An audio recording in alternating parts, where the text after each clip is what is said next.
Hello everyone, welcome to CS Pathshala by Vishvendra Chaudhary. स्वागत है आप सभी का एक और नई वीडियो में।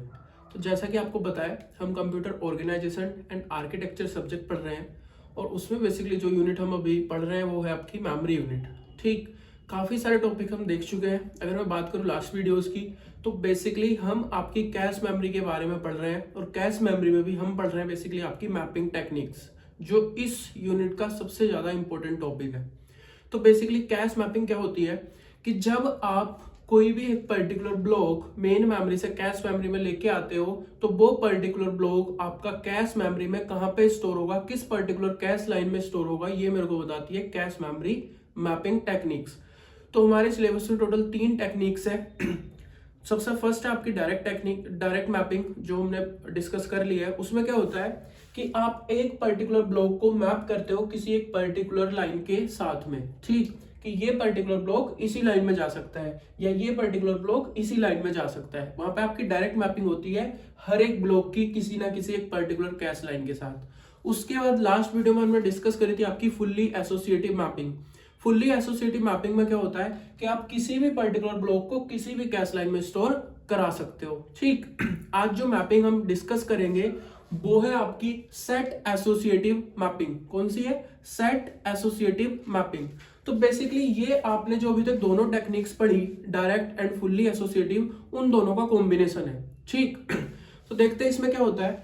बेसिकली इसके अंदर आपकी जो कैश मेमोरी है उसको आप डिवाइड करते हो डिफरेंट सेट्स में। ठीक, और आप एक पर्टिकुलर कैश लाइन ब्लॉक को मैप करते हो एक सेट के साथ। ठीक, फॉर एग्जाम्पल आपने यहाँ पे फॉर एग्जाम्पल दो सेट बना लिए, तो आप एक पर्टिकुलर ब्लॉक को मैप करोगे किसी एक सेट के साथ कि ये पर्टिकुलर ब्लॉक इसी सेट में जाएगा या ये पर्टिकुलर ब्लॉक इसी सेट में जाएगा। अब उस सेट के अंदर आपकी डिफरेंट लाइंस होगी, डिफरेंट कैश लाइन होगी, उनमें से वो किसी के अंदर भी जा सकता है। ठीक, तो बेसिकली यहाँ पे आपकी दोनों टेक्निक्स यूज हो गई। डायरेक्ट में क्या कर रहे थे हम, आपके ब्लॉक को मैप कर रहे थे एक कैश लाइन से। यहाँ पे मैं एक ब्लॉक को मैप करूंगा एक सेट के साथ। ठीक, और फुल्ली एसोसिएटिव में क्या कर रहे थे कि कहीं पे भी स्टोर करा दो। तो सिमिलरली यहाँ पे भी एक सेट से तो मैंने मैप कर दिया, लेकिन उस सेट के अंदर भी आपकी मल्टीपल्स लाइन होगी, तो उसमें से मैं किसी के साथ भी मैप करा सकता हूँ। ठीक, तो यही मैंने लिखा हुआ है। In this the cache is divided into number of sets. आप कैश मेमोरी को डिफरेंट सेट्स में डिवाइड करोगे। And a memory block is map to exactly one set. और एक ब्लॉक को आप किसी एक पर्टिकुलर सेट के साथ मैप करोगे, but can be placed in any line with in the set. But उस पर्टिकुलर सेट के अंदर जितनी भी आपकी लाइंस होगी उनमें से आप किसी के अंदर भी उसको स्टोर करा सकते हो। तो बेसिकली ये आपका कॉम्बिनेशन है direct and fully associative mapping का। ठीक, अब जैसे मेरे को पहले मैं कह रहा था कि आप एक ब्लॉक को मैप कर रहे हो एक कैश लाइन के साथ, तो वो किस कैश लाइन के साथ मैप होगा, उसके लिए मेरे पास फॉर्मूला था कि आप ब्लॉक नंबर को मोड कर लो किसके साथ, total number of cache line के साथ। लेकिन यहाँ पे मैं मैप किसके साथ कर रहा हूँ, सेट के साथ। तो बेसिकली आपका पर्टिकुलर ब्लॉक किस सेट में जाएगा उसके लिए आपके पास फॉर्मूला है। आप ब्लॉक नंबर का मोड कर लो किसके साथ, नंबर ऑफ सेट के साथ। तो बेसिकली ये जो मेथड है आपका बिल्कुल सिमिलर है जो आपने डायरेक्ट मैपिंग पढ़ी थी, बस यहाँ पे आपका सेट और लाइन का डिफरेंस है। वहां पे जो आप लाइन से मैपिंग कर रहे थे एक पर्टिकुलर लाइन से, यहाँ पे आप सेट से कर रहे हो। वहां पे भी आप ब्लॉक नंबर का मोड ले रहे थे किसके साथ, नंबर ऑफ लाइंस के साथ। यहाँ पे आपको लेना है नंबर ऑफ सेट्स के साथ, कि मेरे टोटल नंबर ऑफ कितने सेट है उसके साथ मैं मोड करूंगा, तो मुझे हर ब्लॉक के कोरस्पॉन्डिंग एक सेट मिल जाएगा कि किस सेट के साथ वो मैप होगा, और उस सेट के अंदर जितनी भी लाइन है मैं वहां पे उसमें से किसी में भी उसको स्टोर करा सकता हूँ। ठीक, उसके बाद मेन मेमोरी को मैं यहाँ पे 3 पार्ट में डिवाइड करता हूँ। एक है आपकी टैग बिट, एक है ऑफसेट और एक है आपका सेट नंबर। ये बिल्कुल सेम है, आपकी टैग बिट वहां पे भी थी, आपका ऑफसेट वहां पे भी था, लेकिन सेट नंबर की जगह वहां पे क्या था, लाइन नंबर, जो मुझे बता रहा था कि आपका डेटा कौन सी लाइन में स्टोर है। यहाँ पे क्या है, सेट नंबर, जो मुझे बताएगा कि आपका पर्टिकुलर ब्लॉक कौन से सेट में स्टोर है। ठीक, तो टैग बिट तो वही है। टैग बेसिकली हमें पता है जो भी आपका डेटा मेन मेमोरी से कैश मेमोरी में जाएगा, तो कैश मेमोरी में कोई भी डेटा अपने सेट के अपने टैग के साथ स्टोर होता है, जिससे मुझे पता चलता है कि इस पर्टिकुलर कैश लाइन के अंदर जो डेटा है वो किस ब्लॉक का है। वो किससे पता चलता है, उसके टैग से। ठीक, देन ऑफसेट की अगर मैं बात करूं तो ऑफसेट आपको बताता है कि एक पर्टिकुलर ब्लॉक के अंदर भी आपको कौन सा वर्ड चाहिए, स्पेसिफिक वर्ड, क्योंकि आपके एक ब्लॉक के अंदर मल्टीपल वर्ड होंगे, ठीक, तो कौन सा ब्लॉक चाहिए वो बताता है ऑफसेट। एंड सेट नंबर बताता है कि आपका वो पर्टिकुलर डेटा किस सेट से बिलोंग कर रहा है, ठीक। तो बेसिकली आपका टैग हो गया, सेट नंबर हो गया, ऑफसेट हो गया, और इन दोनों को मैं कंबाइनली क्या बोल रहा हूँ, ब्लॉक नंबर, यानी कि आपका टैग एंड सेट नंबर दोनों कंबाइनली क्या बता रहे हैं मेरे को, ब्लॉक नंबर, ठीक। उसके बाद जो एग्जाम में आपके क्वेश्चन आता है कि ये जो डिफरेंट फील्ड है, आपके 3 फील्ड है, इन तीनों को बेसिकली रिप्रेजेंट करने के लिए मुझे कितनी नंबर ऑफ बिट चाहिए, तो वो उसके लिए आपके सेम से ही फॉर्मूले हैं। सबसे पहले अगर मैं कंप्लीट एड्रेस की बात करूं तो ये तीनों में सेम है। कंप्लीट एड्रेस के लिए जो मुझे नंबर ऑफ बिट चाहिए उसके लिए आपको लॉग लेना पड़ेगा किसका, मेन मेमोरी के साइज का। देन आपकी ऑफसेट के लिए कितनी नंबर ऑफ बिट चाहिए, उसके लिए आपको लॉग लेना पड़ेगा किसका, ब्लॉक साइज का। ये हमने दोनों फॉर्मूले दोनों पिछले मेथड में भी पढ़े हैं, ठीक। उसके बाद नंबर ऑफ बिट, अगर सेट नंबर की बात करोगे, सेट नंबर को रिप्रेजेंट करने के लिए कितनी नंबर ऑफ बिट चाहिए, तो मुझे लॉग लेना है टोटल नंबर ऑफ सेट का। याद करो जब हमने डायरेक्ट मैपिंग पढ़ा था तो यहाँ पे था आपका लाइन नंबर, और लाइन नंबर को रिप्रेजेंट करने के लिए कितनी नंबर ऑफ बिट चाहिए, उसके लिए हमें लॉग लेना था टोटल नंबर ऑफ लाइंस का। तो बस आपका लाइंस जो है वो किससे यहाँ पे बेसिकली चेंज हो गया, सेट से। तो टोटल नंबर ऑफ सेट से, सेट का अगर आप लॉग ले लोगे तो आपको पता चल जाएगा कितनी बिट चाहिए। देन आपको कंप्लीट एड्रेस पता चल गया कितनी बिट का है, ऑफसेट पता चल गया कितनी बिट का है, और सेट नंबर पता चल गया कितनी बिट का है। तो आप टैग बेसिकली निकाल सकते हो कंप्लीट में से इन दोनों को सब्ट्रैक्ट करके। तो वही मैंने लिखा हुआ है, अगर आप कंप्लीट में से ऑफसेट और सेट के लिए जितनी बिट चाहिए वो सब्ट्रैक्ट कर दोगे तो आपकी नंबर ऑफ बिट आ जाएगी टैग के लिए, ठीक। अब मैं यहाँ पे एक एग्जांपल लेता हूँ, जो सेम एग्जांपल मैंने पीछे भी दोनों मेथड से सोल्व करा है। फॉर एग्जांपल आपकी मेन मेमोरी का साइज है 64 वर्ड्स, आपकी कैश मेमोरी का साइज है 16 वर्ड, और आपके एक ब्लॉक का साइज है 4 वर्ड, ठीक। प्लस जब आपको सेट एसोसिएटिव मैपिंग पूछी जाएगी तो आपको एक चीज और गिवन होगी, वो होगी आपकी एसोसिएटिविटी की वैल्यू। किसकी वैल्यू होगी, एसोसिएटिविटी की वैल्यू। तो जब बेसिकली हमने बेसिक डिस्कस करा था आपका मैपिंग टेक्निक्स का, वहां पे हमने बात करी थी आपकी कि बेसिकली एसोसिएटिविटी क्या होती है। तो एसोसिएटिविटी का मतलब है कि आपकी एक सेट के अंदर कितनी नंबर ऑफ लाइंस है। क्या बताएगा वो आपको कि एक सेट के अंदर कितनी नंबर ऑफ लाइंस है, और वो आपको कैसे गिवन होगा। फॉर एग्जाम्पल यहाँ पे मैंने लिखा है 2 वे कैश एसोसिएटिव मैपिंग। तो इसका, इस 2 का क्या मतलब है, इस 2 का मतलब है कि एक सेट के अंदर आपकी 2 लाइंस है, एक सेट के अंदर 2 लाइंस है। अगर यहाँ पे लिखा होता 3 वे कैश एसोसिएटिव मैपिंग तो उसका मतलब था कि आपकी एक सेट के अंदर 3 लाइंस है। अगर लिखा होता 4 वे कैश एसोसिएटिव मैपिंग तो आपका एक पर्टिकुलर बेसिकली सेट के अंदर 4 लाइंस है, ठीक। तो ये 2 वे बेसिकली इसको मैं जनरली रिप्रेजेंट करता हूं के बेस कैश एसोसिएटिव मैपिंग। तो जो वो के है वो आपको बताता है एसोसिएटिविटी, यानी कि number of lines in a particular set, आपकी एक सेट के अंदर कितनी लाइंस है। तो ये भी आपको गिवन होगा। अब इससे पहले आपकी बस 3 चीजें गिवन थी, लेकिन सेट एसोसिएटिविटी के केस में आपको ये चौथी चीज जो आपकी के की वैल्यू है, एसोसिएटिविटी की वैल्यू है, वो भी आपको गिवन होगी। तो अब मैं देखता हूं बेसिकली आपकी मैपिंग कैसे होगी। मैपिंग और number of bits find out करनी है मुझे रिप्रेजेंट करने के लिए आपका एड्रेस, जो आपके एग्जाम में पूछा जाता है आपसे। तो सबसे पहले मैं आपका फाइंड आउट करता हूं कि आपके नंबर ऑफ ब्लॉक्स कितने बनेंगे, ठीक। तो नंबर ऑफ ब्लॉक्स के लिए मेरे पास फॉर्मूला है कि अगर मुझे ब्लॉक्स कैलकुलेट करने हैं कि कितने ब्लॉक बनेंगे, तो उसके लिए आपकी मेन मेमोरी का साइज डिवाइड बाय आपका ब्लॉक साइज। तो ब्लॉक का साइज है 4 और इसका साइज आपकी मेन मेमोरी का साइज है 64, तो आपके 16 ब्लॉक बनेंगे टोटल। तो ये हो गया आपका B0, ये हो गया V1, ये हो गया B2, सिमिलरली ये हो गया आपका B15। तो आपके टोटल कितने ब्लॉक्स हो गए, 16 ब्लॉक्स हो गए। उसके बाद मैं निकालता हूं number of cache line, number of cache line कि आपकी कैश लाइंस कितनी होगी। उसके लिए मेरे पास फॉर्मूला है कि आपकी कैश मेमोरी का साइज अपॉन ब्लॉक साइज, तो मेरे पास आ गई 4 कैश लाइन, ठीक। तो ये आपकी हो गई L0, L1, L2 और ये हो गई आपकी L3, ठीक। ये बिल्कुल सेम है, हमने पहले भी किया हुआ है, और सबसे जो फर्स्ट वीडियो हमने बेसिक इंट्रोडक्शन पढ़ा था वहां पे हमने इसके फॉर्मूला डिस्कस किया था। अब यहाँ पे एक चीज हो रहा है, क्या, सेट, कि आपको क्या कैलकुलेट करना है, नंबर ऑफ सेट, कि मेरे सेट कितने बनेंगे, क्योंकि आप एक पर्टिकुलर ब्लॉक को किसी सेट से मैप करोगे, ठीक। तो टोटल नंबर ऑफ सेट निकालने हैं मुझे, टोटल नंबर ऑफ सेट्स। तो टोटल नंबर ऑफ सेट के लिए मैंने आपको फॉर्मूला बताया था कि आपकी टोटल कैश लाइन कितनी है 4, और इसको आपको डिवाइड करना है एसोसिएटिविटी से, के की वैल्यू से, और के की वैल्यू क्या है मेरी 2। ये किसकी वैल्यू है? के की वैल्यू है। किसकी वैल्यू है? के की वैल्यू है। तो इसको अगर आप के से डिवाइड करोगे यानी कि 4/2/2, तो आपके 2 सेट आ गए। आपकी टोटल लाइन है 4 और एक सेट में नंबर ऑफ लाइन कितनी है 2, तो आपके टोटल सेट बनेंगे 4/2 यानी कि 2। तो आपके 2 सेट बनेंगे। फॉर एग्जांपल ये हो गया S0 और ये हो गया आपका S1। आपकी 2 लाइंस सेट 1 में है और 2 लाइन आपकी सेट 2 में है। ठीक, क्लियर है। अब बेसिकली सबसे पहली चीज करनी है आपको मैपिंग, कि मैपिंग कैसे होगी। तो मैपिंग के लिए आपका पास फॉर्मूला है। फॉर एग्जांपल अगर मुझे बताना है कि मेरा ब्लॉक 0 जो है वो किस सेट में मैप होगा, तो ब्लॉक 0 का ब्लॉक नंबर क्या है? ब्लॉक 0 का अगर मुझे फाइंड आउट करना है तो ब्लॉक नंबर 0, और इसका मोड किसके साथ करना है मुझे? नंबर ऑफ सेट के साथ। नंबर ऑफ सेट कितने हैं? 2।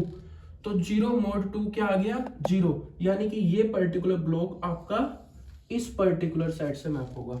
ठीक, सिमिलरली अगर मुझे ब्लॉक 1 का निकालना है तो 1 mod 2 क्या आ गया? 1, यानी कि ये पर्टिकुलर ब्लॉक आपका सेट 1 से मैप होगा।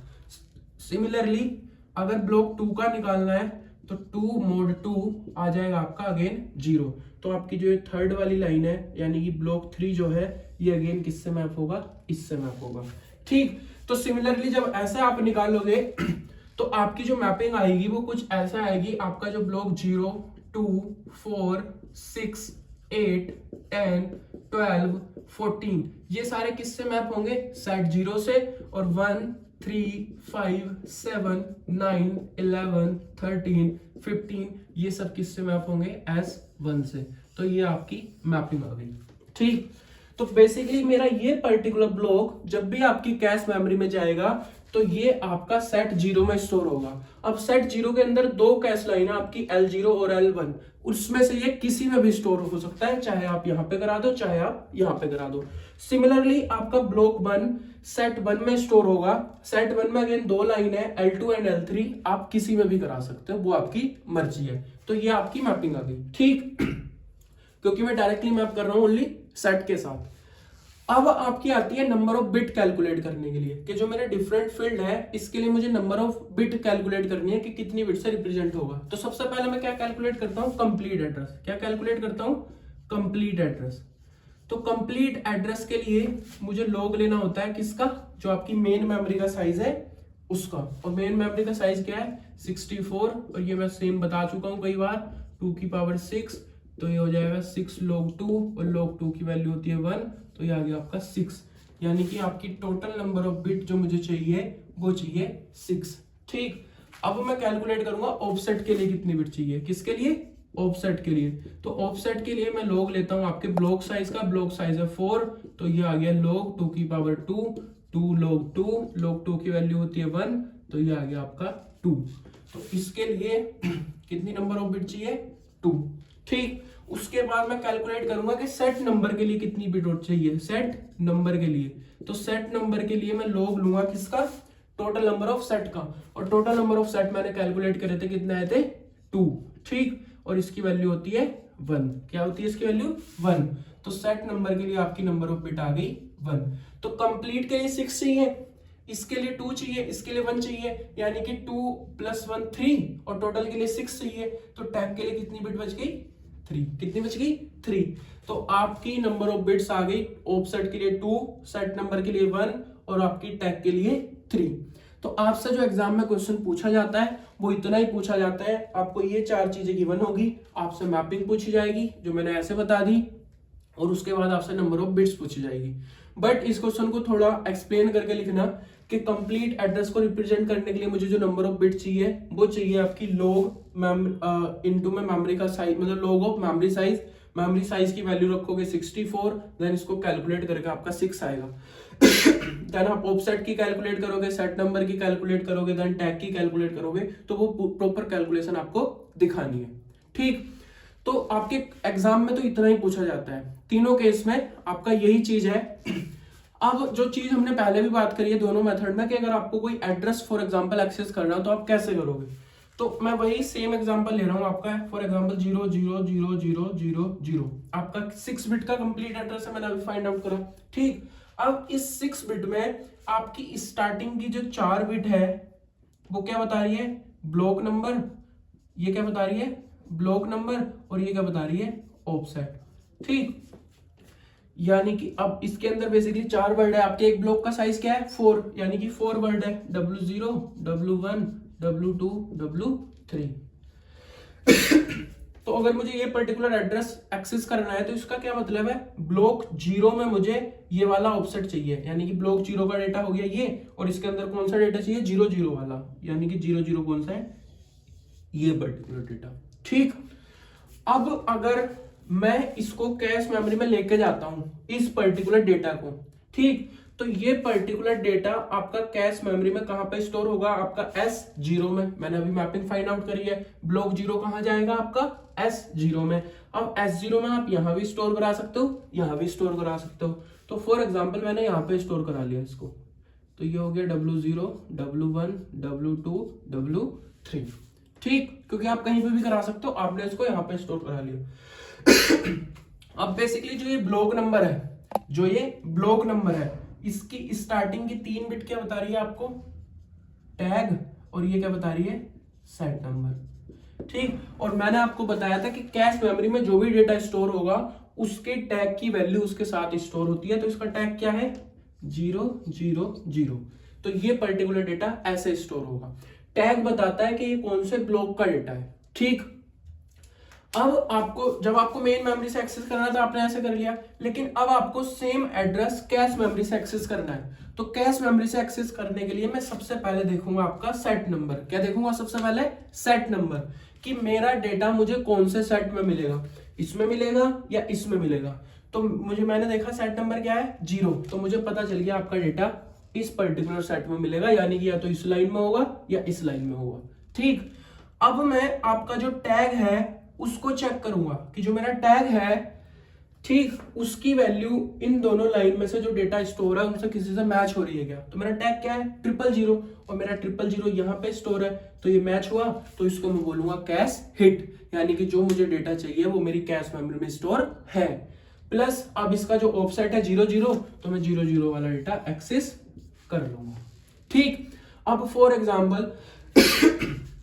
एग्जाम्पल आपका, जैसे मैंने अभी बताया, आपके ये सारे ब्लॉक आपके S0 में हो सकते हैं। आपका ब्लॉक 2 भी हो सकता है, आपका ब्लॉक 3 और ब्लॉक 4। तो अगर मैं इसको लिखूं तो ये होगा 0000 0001 0010 0011 0100।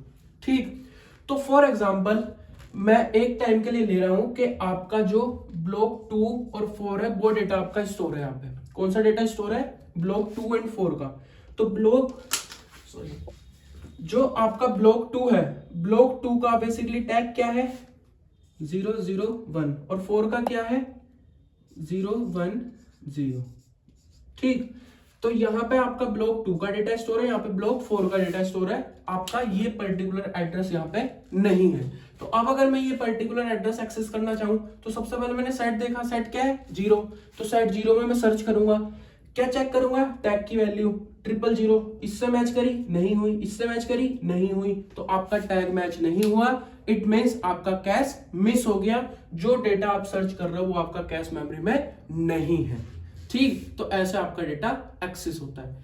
तो ये आपके 3 मेथड थे, direct mapping, fully associative mapping और सेट एसोसिएटिव मैपिंग, जो आपके एग्जाम पॉइंट ऑफ व्यू से बहुत ज्यादा इंपॉर्टेंट है। तीनों के केस में मैपिंग, और तीनों के केस में आप एड्रेस को कितने पार्ट में डिवाइड करते हो और कितनी नंबर ऑफ बिट्स आपको रिक्वायर्ड है, ये आप कैसे कैलकुलेट करोगे ये आपको पता होना चाहिए। ठीक, तो आपके फर्स्ट और थर्ड जो है बिल्कुल सेम है, बस उसमें यहाँ पे लाइन नंबर है, उसमें यहाँ पे सेट नंबर है। ठीक, बाकी सारी चीजें सिमिलर है, आप एक बार देख लेना और प्लीज ट्राई करना कि ये तीनों मेथड आपको आते हो। ठीक, आई होप आपको समझ आया होगी चीजें जो मैंने समझाने की कोशिश करी है। फिर भी अगर आपको कोई डाउट आता है तो आप कमेंट सेक्शन में पूछ सकते हो। प्लस अगर मेरी वीडियो अच्छी लगी हो, इससे आपकी थोड़ी भी हेल्प हुई हो, तो प्लीज लाइक कर देना वीडियो को एंड मेरे चैनल को सब्सक्राइब कर लेना। नेक्स्ट वीडियो में मिलते हैं, तब तक के लिए बाय बाय, ध्यान रखो अपना।